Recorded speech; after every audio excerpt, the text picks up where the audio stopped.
I would think Scott read them, and I read all of it. I think we have all of them. I gave it to my son, Jack. You know, he and your son are law school friends and passed them down. I'm going to read them to my grandchildren when they come through. I was intrigued by it.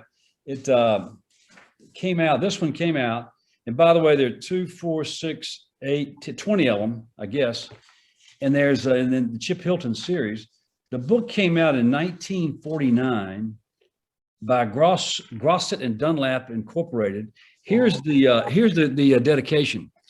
He says to Dave Lowe, patriot, student, athlete. He gave all he had for his country and his team. Dave Lowe was the regular varsity catcher for Long Island University baseball team for 3 years. He lost his life flying over Germany during World War II. So that's how far back these things go. It's inspired by a real character who died in World War II. So is that part of the inspiration for Theodore Boone? Theodore Boone was inspired. I like the idea of a series. Yeah.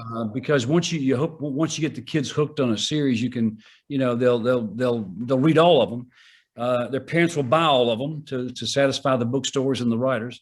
The inspiration for Theodore Boone came really from my daughter, Shay, who was her first year of teaching school. She had a bunch of fifth graders, and she asked me one night over dinner, she asked if I could write suspense for kids.